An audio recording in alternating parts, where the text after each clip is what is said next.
Hello, everyone, and welcome. My name is Madison Kelly. I am the founder of Out Rochester. We're an online community dedicated to connecting and celebrating the LGBTQ community in Rochester.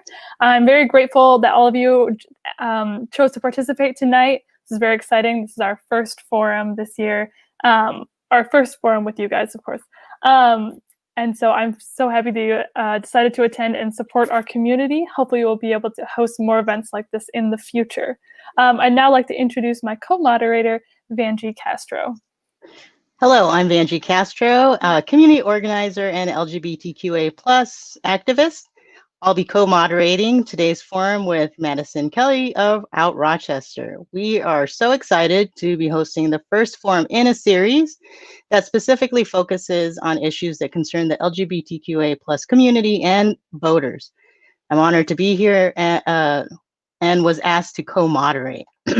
More voters are identifying as part of the LGBTQA+ community and are voting in record numbers.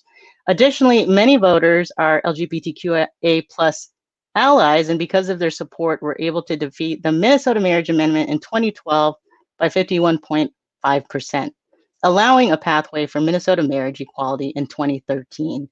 As nonpartisan candidates, constituents are curious to know if you will be able to represent all the diverse voices in the city of Rochester. So tonight's format for this evening will go something like this. We'll have opening comments by candidates. They will each get 60 seconds. Then we'll move into answering questions. Candidates will also have 60 seconds to answer the question, and the candidate will also get 30 seconds to readdress them. So only the candidate that the person is their opponent, basically. So Ward 2, Michael and Mark will be able to readdress each other, just to keep the time. And then we've given you 2 to 3 questions earlier to be able to answer tonight. And then if we have time, we might take some questions from the live audience. And then we'll have closing comments, and each candidate will get 1 minute. So we'll begin with Ward 2. In alphabetical order, and then go to Ward 4 and then Ward 6. So we will start with Mark Bransford with your opening comments. Unmute. Hi, thank you for hosting this forum. It's very exciting to be here at one of the first, and appreciate that this forum is really different from the other ones that we've been at. It's unique, and I'm happy to be here. Thinking about what I wanted to say to open this, 60 seconds isn't enough, but one thing that crossed my mind is the question I've gotten a lot is, what team do you play for, the left or the right? And it got me thinking about more deeply what I would consider to be sort of a tribal mentality or a team-oriented mentality that we have in this society. And the more I thought about that, the more I found that to be a bit disturbing, in the sense that, yeah, we all have our points of view, but it's this sort of fractured notion that we play for teams, and I mean team in a very broad sense. And I think we need to overcome this mentality that somehow our differences define us. And I think we should embrace those differences. And there are certain segments of the population that want to use those differences against us, or to somehow make us feel as though we're on the wrong side and they're on the right side. And so I wanted to just put that out as sort of a segue to the fact that we really need to do away with this mentality of teams, and just love each other and embrace each other, and put our politics behind us, and just realize that we're people, and we want our kids to be loved. My children are free to love whomever they wish, because love is love. And I don't want my children to play for a team. I want them to be human beings and be able to express themselves. Thank you. Thank you so much. Michael? All right. Thank you, everybody, for taking the time to tune in. I imagine a lot of you know me from my work as an advocate and an ally. Rochester was one of the first cities in the state of Minnesota to, make a statement doing what we could to pass at the time, it was just a local licensing to support LGBT couples. And it wasn't necessarily popular at the time, but I was one of the folks on the forefront. I fought against the marriage amendment and just the fundamental belief of fairness and decency towards your neighbors. So I've always tried to be there, be an ally for you. Anyone who's ever reached out to me has gotten an honest and an honest interaction with me on where I stand on the issues. But when push comes to shove and people have to cast votes, I cast my votes in favor of equity. And not only that, but when I look at other candidates, I make sure that the candidates that I support for other offices also believe in equity, because we got a lot of people down here in Rochester who don't. And I just want to make it clear that it is important to me that we do stand up for each other. Thank you. Thank you. All right, so then we'll move on to Ward 4, and we will start with Kelly Ray.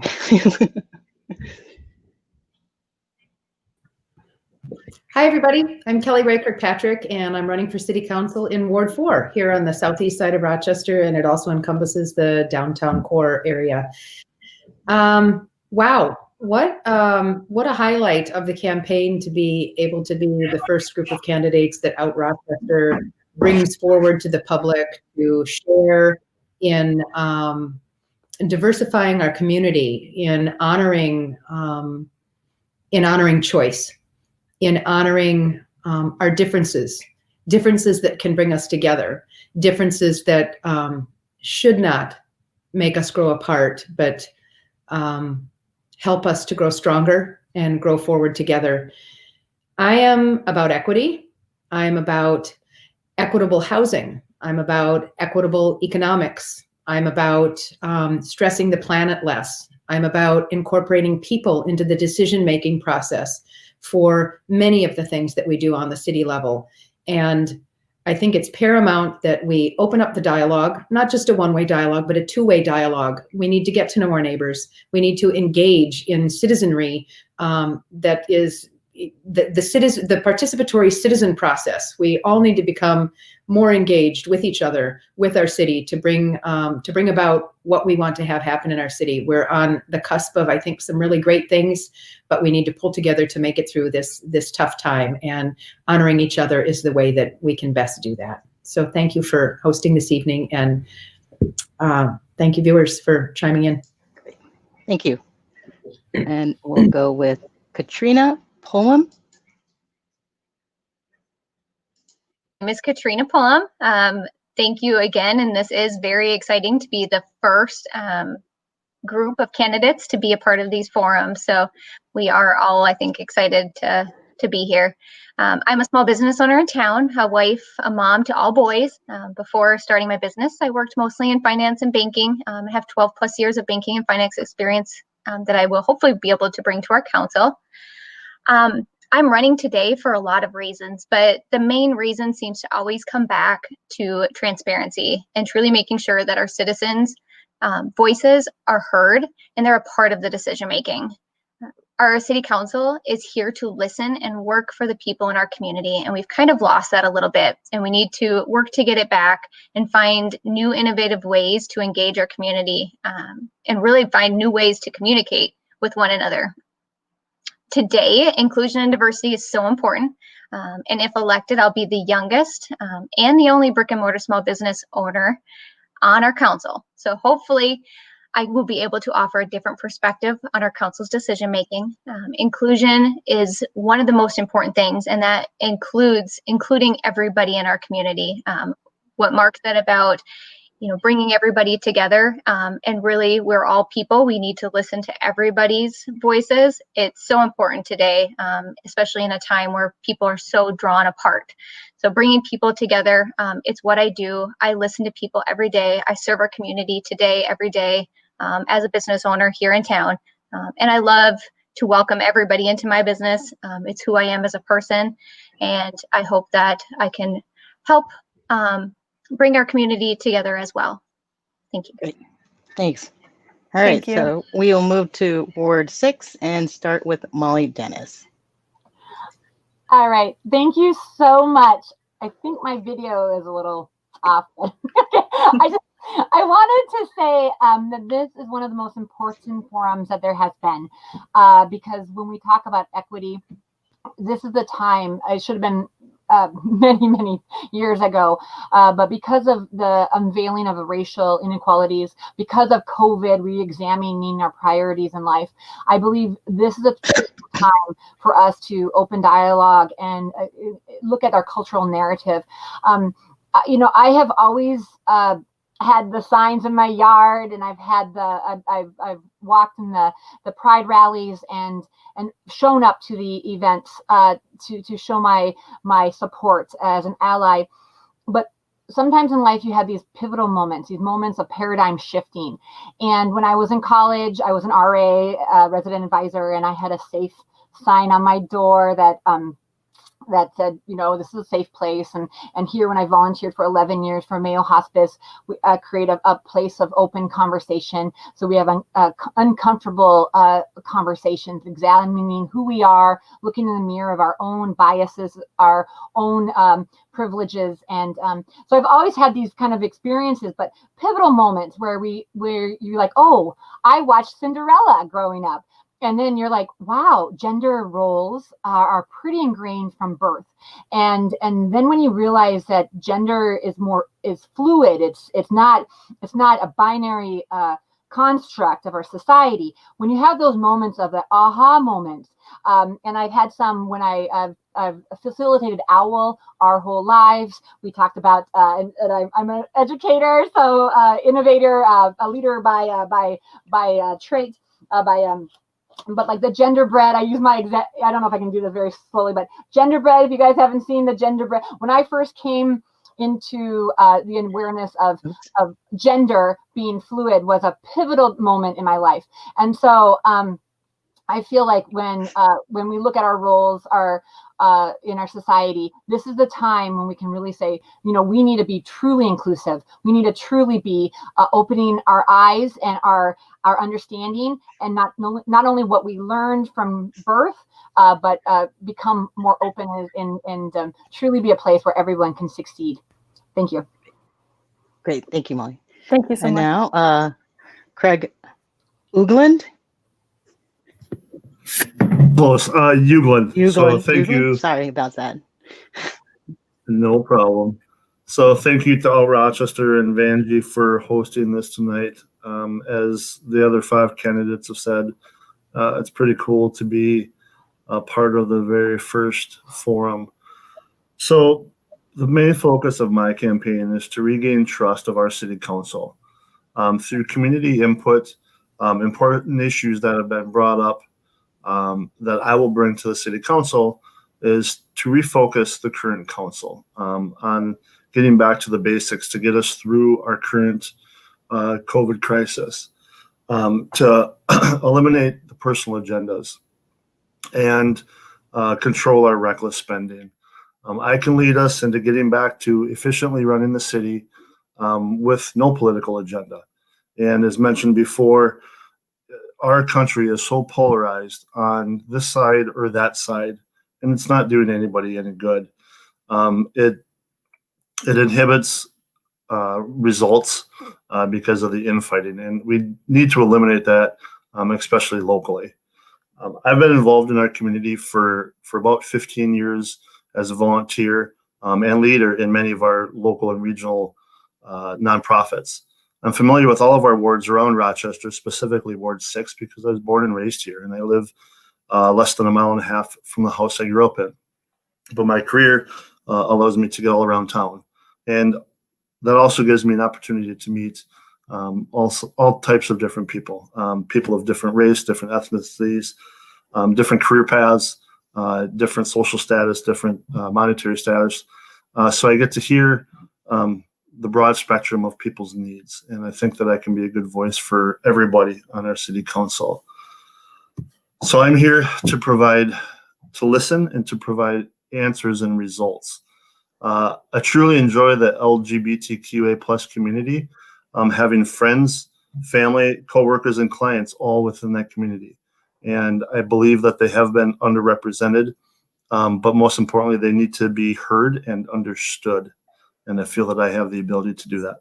So I hope that I can earn your vote on or before November 3rd. Thank you for having us. Thank you. Thank you very much. Just a reminder to everyone watching, we will be taking audience questions towards the end of the forum tonight. So please comment any questions you might have, and we might select yours to ask our candidates. Now we're going to go into questions that we had submitted to you early on. Some of these questions come from our community on Out Rochester. The first question tonight is going to be, do you agree or disagree with the recent decision to ban conversion therapy in Rochester? Why or why not? And we will start with Craig and then work backwards. So starting with Ward 6. Yep, absolutely. So I definitely do not agree with the idea or the concept of conversion therapy. Personally, I think it's absolutely ridiculous. People are born the way they are. And I truly feel that people need to be allowed to live the lifestyle that they were born with or feel that they want to live. You are who you are.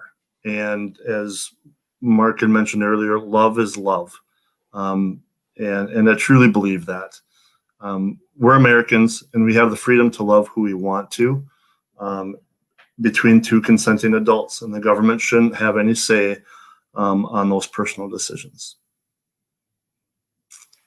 Thank you very much. Molly? You're going to say that because I've seen things in the past with what Mr. Ugland has posted and said, so I appreciate that change of heart. But I also wanted to say that the conversion therapy should never have existed. It's the idea of a preference when it comes to sexual orientation, which is a flat out lie. Like Mr. Ugland said, we are born, but also gender and everything is fluid. We are a cultural construct, and we need to look at things through a different lens. And children, I work with children through my profession, and my passion is to validate feelings, to create places of belonging. If you look at my website, that's one of the key platforms, is to create a welcoming city, a place of belonging, a place where everyone feels at home. We are lonely. Mental health is a very important issue right now. We are isolated. We're scared. We have anxiety. We have depression. And when we need a place in Rochester that we don't feel as alone as we are becoming. So I feel like mental health, we need to make sure that we welcome and accept and with open arms, especially those who might not feel part of the norm, which is a lot of us. I have behind me the elephant. I don't know if you ever watched the Christmas story, but the misfit toy. A lot of us, myself, many of my students included, feel like misfit toys, and we need to make sure we have a place for everyone and say we are all part of this together. So the conversion therapy should never have existed in the first place, and the ban has come way too late. We should have banned it a long time ago. So I am 100% in support of making sure that everyone feels validated by their family. And if you look at the statistics, conversion therapy actually creates more suicide risk, more issues with a lot of different interconnected issues that we face with homelessness and sex trafficking. And so I feel like we definitely need to take a stand now in the future to fix the problems that are occurring. So yeah, we need to. Thank you, Molly. Thank you.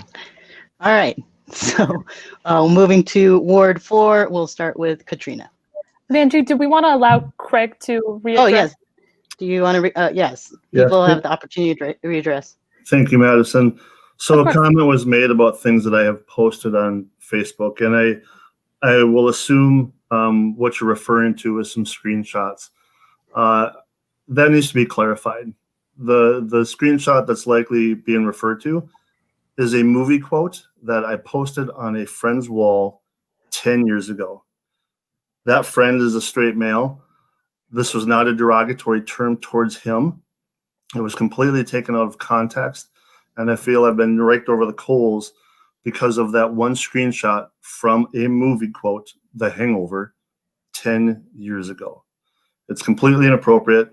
I've been made out to be a monster, a homophobe, a transphobe, and it's simply not true. Great.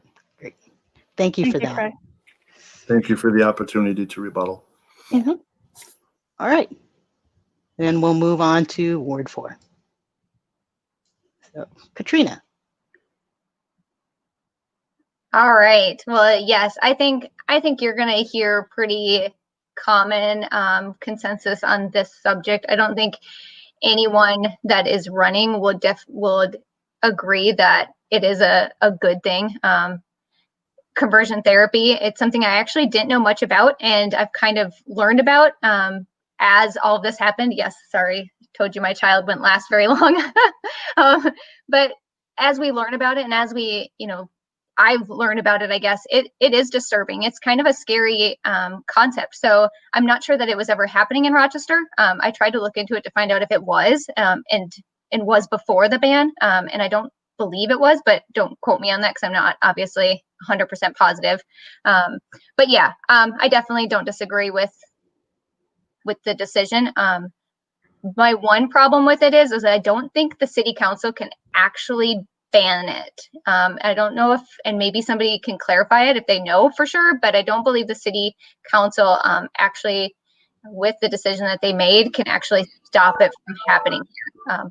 I don't agree that it should happen here, and I hope it doesn't. And I don't think it has been, but yeah, I'm not sure if they actually can or not. So I would love to get clarification on that. But yeah, no, I stand with the agreement to not have it happening here. Right. Thank you. Yeah. All right, we'll move on to Kelly.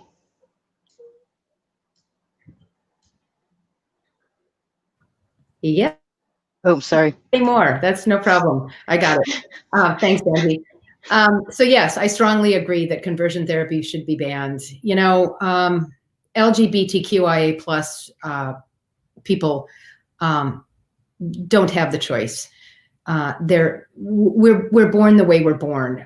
It's not something that's inherently wrong.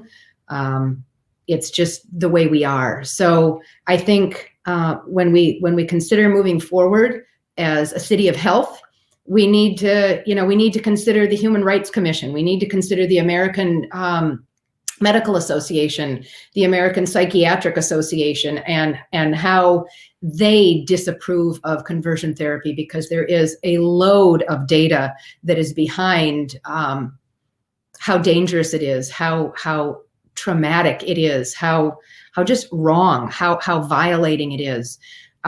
Again, I think we need to come together to understand the inhumaneness of conversion therapy and make that something we don't do in our city.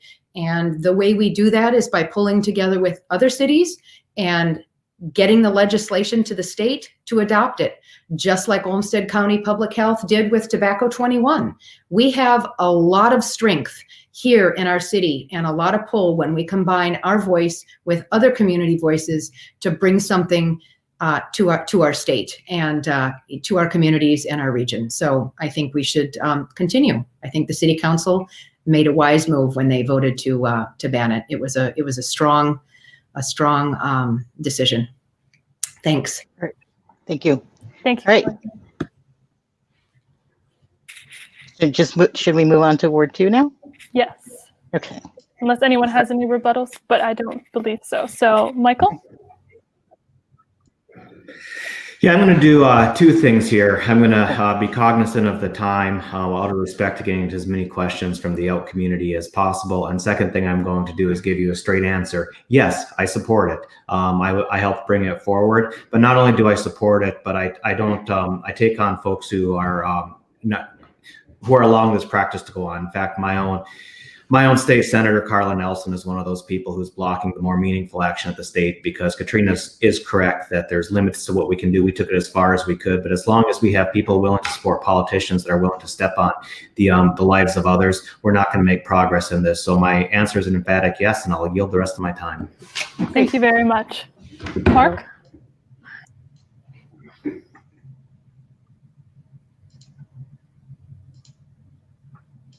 Mark, you're going to have to unmute yourself.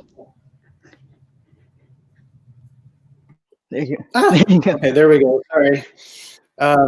I think it's an absolutely abhorrent practice. It absolutely should be banned. The fact that there is anyone in politics that would try to block doing it is ridiculous. I mean, think about, your own child. If one of my children wanted to marry into the LGBTQA community, I can't even imagine. I can't even imagine subjecting them to that. Again, it just boils down to the fact that love is love, and trying to force anything else is just simply not right. Thank you very much. Thank you. Vangie, we have one question from the audience that somewhat pertains to this question. Would you like to take that now or later? Let's take it later. Okay, Is sounds that okay? good. Yep, that works. All right, so we'll move on to question 2. Good timer. So, successful allyship with the LGBTQA plus community in Rochester goes beyond a statement of support. It requires continuous openness to listening and learning. With that in mind, please talk about something new you learned about the LGBTQA plus community recently. And so we'll go back around and we'll start with Mark.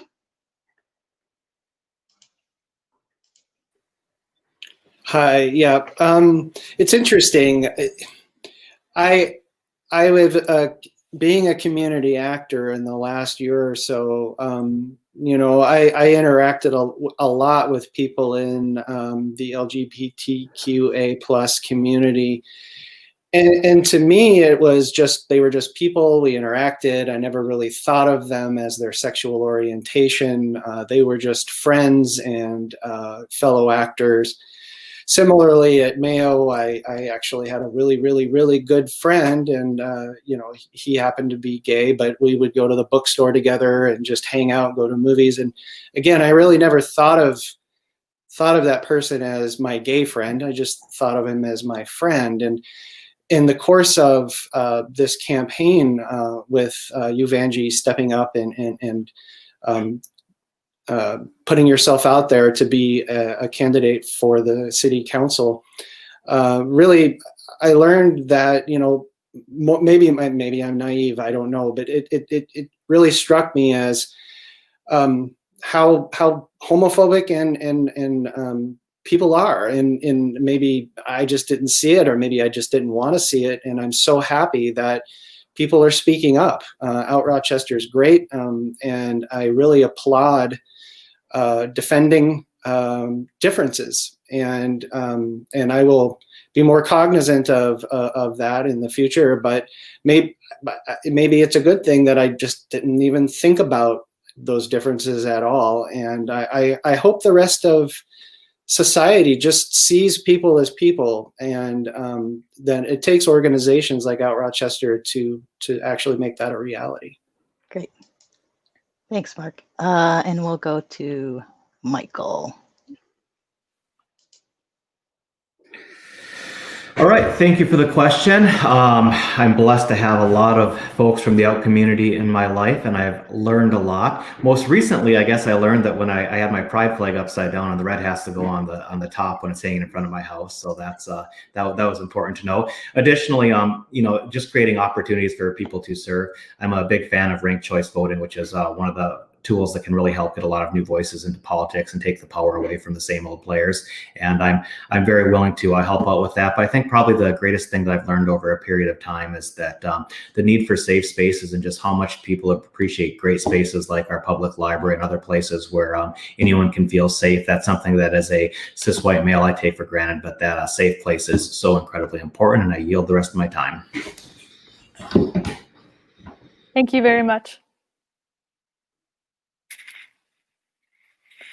Now move to Kelly.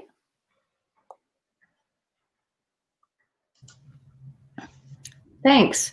For me, the thing that I've just learned mostly about is gender fluidity.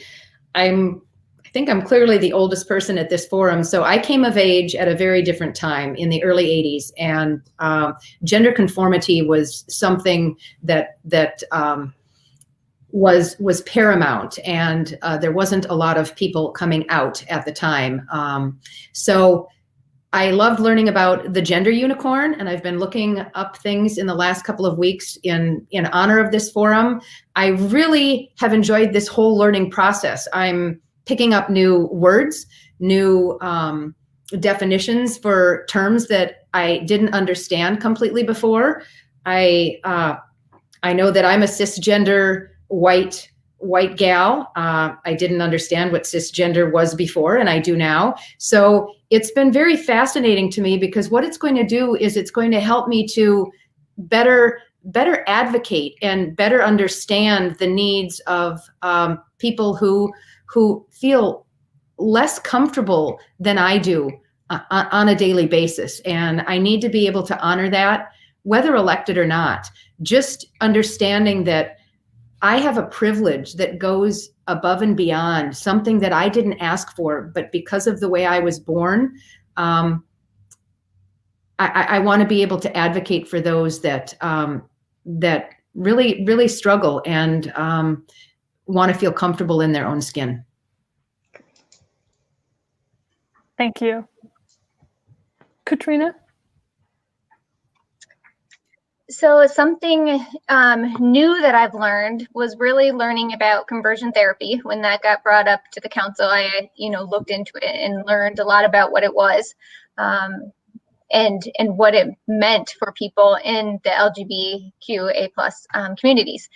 Also, I have a lot of family members, two in particular, that just recently came out and let the family know that they're dating somebody of the same sex, and who they are as people. And some of it we knew, and some of it we didn't. So I think the reality is educating our youth too, to know that it's okay, and that they feel still as who they were and respected in their own family and in their own circles. I think it starts there. I think we all need to be open and help our youth as they transition, and as they let their parents know and their other family members know that we all treat them with respect and welcome them the same that you did before you knew.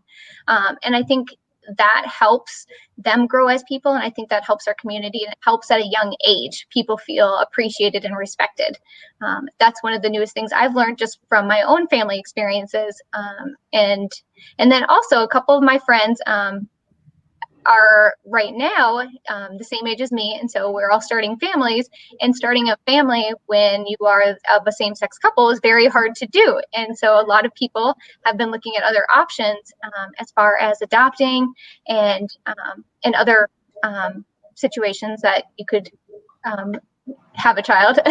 And I think that there's a lot of setbacks even there. So finding ways to help people who are looking to have a family be able to access resources and find the things that they need to be able to do that as well is super important. So those are two recent things that have actually happened in my life recently with friends and family around me that have been really eye-opening. Great. Thank you. Thank you so much. Yeah. All right. Moving on to Ward 6, and we'll start with Molly.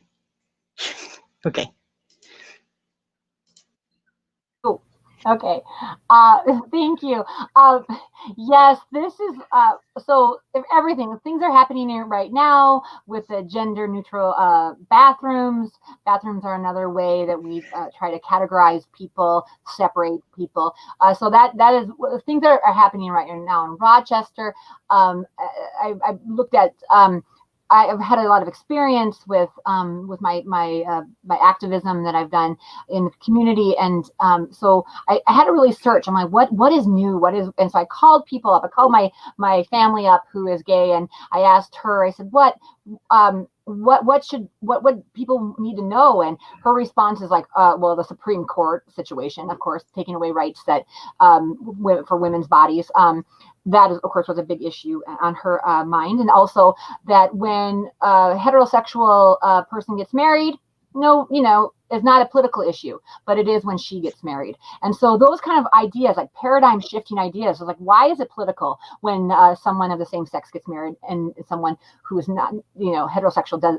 It's not political. Like analyzing ourselves, looking in the mirror again, social, societal norms, and so I also contacted people in the community and looked at people connected with me with their stories. And so the comment I was referring to with Mr. Ugland was not from some screenshot, but it was from emails being sent, long, I blocked out the name, but page after page emails being sent to me, talking to me about Mr. Ugland's stance on a transgender in the military. So I feel like I don't know what this movie quote situation he's talking about, but people have been very active in contacting me, connecting with me, telling me their story about their children and people that they've known being discriminated. There's a lot of haters in the world, and we need to combat hate with love, and we need to look at shining the light in the darkness. So I feel like the things I've learned would be one of the things I learned just recently was the gender tag project, which is an amazing project. If you Genderbread and Gender Tag, if you aren't familiar with those,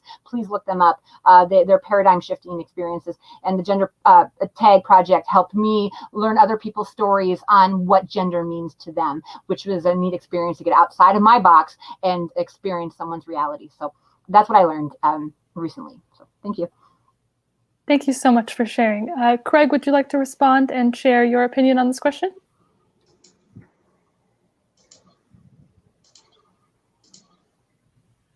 Craig, you're currently muted. Would you like to unmute yourself? Sorry about that. No, my apologies. So I have talked with clients and family members as well that are in the LGBTQA community, and the majority have stated to me that they just simply want to live their lives as they choose, without special accommodations or adjustments. Comments of, don't tiptoe around the subject. Contact me. Let's talk about it. I'll answer any questions you have, and let's move forward. And I really appreciate that if I did have a question or do have a question, that I can reach out to these friends and family and they can answer those questions for me and how it pertains to them. And it comes down to just simply listening and comprehending what other people are saying and appreciating their thoughts, passions, and ideals. And I think we need to value each other's differences, and we just simply need to be good humans. Thank you very much. Do we want to go to the comment? Oh, the comment left on Facebook? Yes. Or do you want to move on to the next question?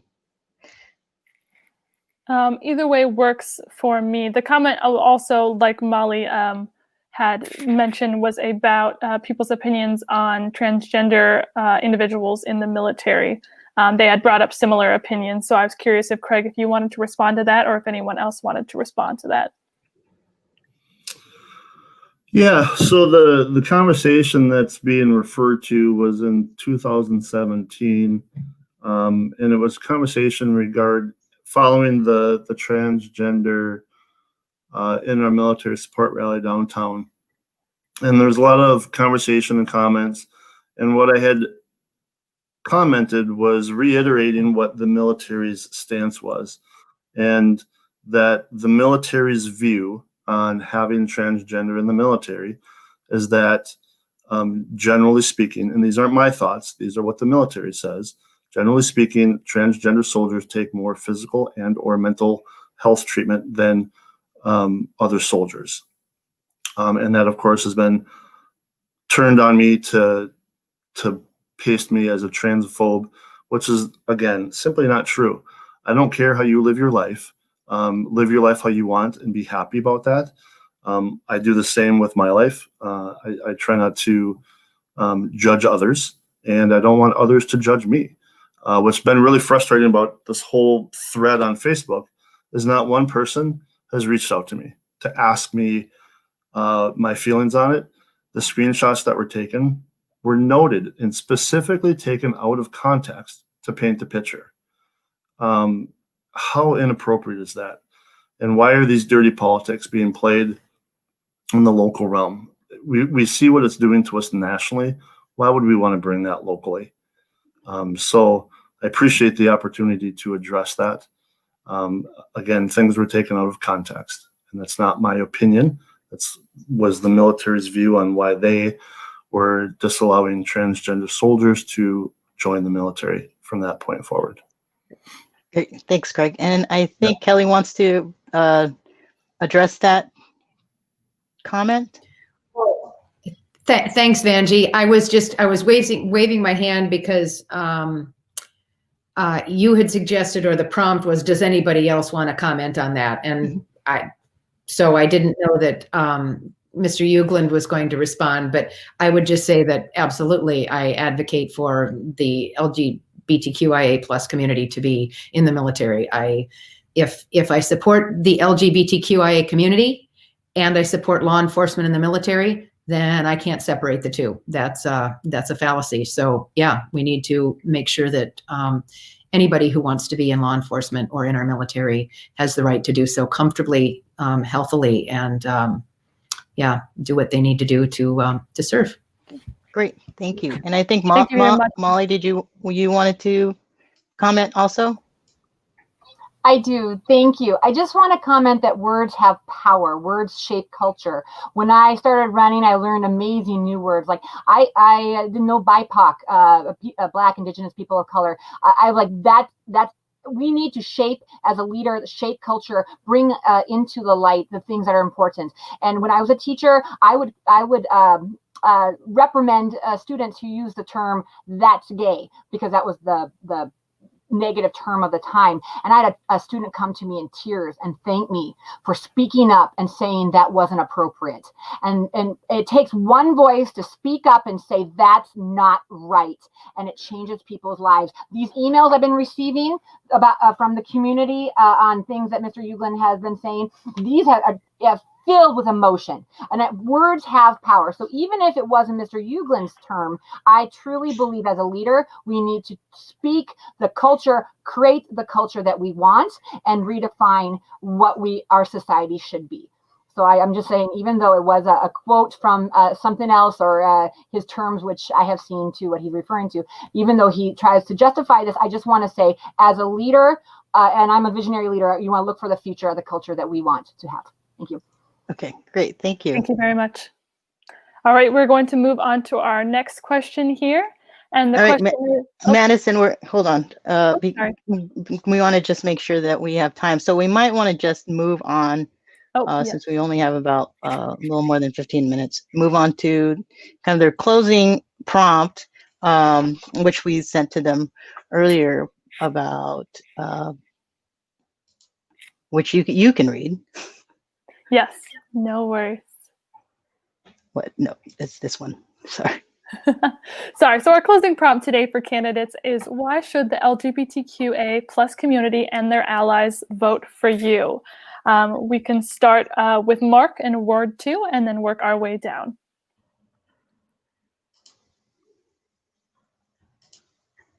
Okay. You have to unmute yourself, Mark. There we go. Strike three. So basically, I would ask for that community's vote simply because I just see you as individuals and people. To me, it doesn't matter. And if you come to me with an issue and you're a Ward 2 resident, I will treat you no differently than any other situation. If you're facing discrimination, you bet I will be on that. I have a daughter with Down syndrome, and for no fault of her own and no fault of her own birth, I faced discrimination, and there's no place for it. And it really doesn't matter who you are or what you stand for. I'm just going to go back to love is love, and I practice what I preach. We should just all be one team, and it really it's sad to me that we even have to have the discussion of teams. We should be long past this, and you will see me just treat everybody exactly the same, because we are all equal, and whether it be sexual orientation or whatever, it doesn't matter. But I will go to bat for every single person that faces discrimination and try to get inclusiveness into the police force, whether it be the military, police, anything. It's high time for change and for changing perspectives and feelings. Thank you very much. Thank you. Michael? Well, I'd start out by saying one of the reasons to support me is I'm not going to refer to you as that community, and I certainly don't believe we're in a situation where everyone is equal. We have a lot of issues that we have to face, and this is a political event, and people are running for office, and they're going to tell you whatever you want to hear. But take a look at the people who actually are there when it's not election season, when they're leading on these issues at the city, and you'll find that I've been one of those progressive leaders speaking out for everybody's rights. I would go so far as to say that you are all very smart people, and you can do your research as well. And the campaign finance reports, take a look at which donors are overlapping with everyone, and you can see you can come to a picture real quickly on who's actually going to stand up for the rights of diverse communities and who's here saying that to you in a political forum. I gave you the respect of giving you straight answers, and any question any of you have, you can reach out to me, and you will always get that honest response from me. I'm here for you just as you've been here for me. Thank you very much. We can now move to Kelly. Thanks, Madison. I don't care who you're married to, and I don't care who you sleep with, but I do care that when you marry someone, you feel safe doing so. You feel that you can honor your partner and honor your relationship because it feels comfortable and safe. I don't judge people on their relationships. I believe in equity, and I believe in justice. I believe in equality across the board. I've been having conversations with people about equity and justice for decades, and it's who I am. I'm a candidate that believes in inclusivity. And as a city that we are developing into and very fast becoming, we need to make sure that we move forward and honor all of the voices that we have here. And we make sure that we create safe spaces where everyone can be heard and where everyone feels safe to be able to live their lives in a capacity that they feel comfortable to give and be a part of what is the broader city of Rochester and where we go to live our lives. Thank you very much. Katrina? You will need to unmute yourself, just so you know. No worries. I'm usually pretty good about that. Well, thank you all again. I think anyone who knows me knows that I genuinely care for all people, no matter where you came from, no matter what your background is or where you're at today. In my business every day, I welcome people from all walks of life and talk to people from every single background. And some bring tears to my eyes when you hear their stories and joy and everything. And I think we just need to appreciate one another for who we are, no matter what. And that's really important. Right now in our community, change is needed more than ever. And we really need to help people right now and work to get through this pandemic.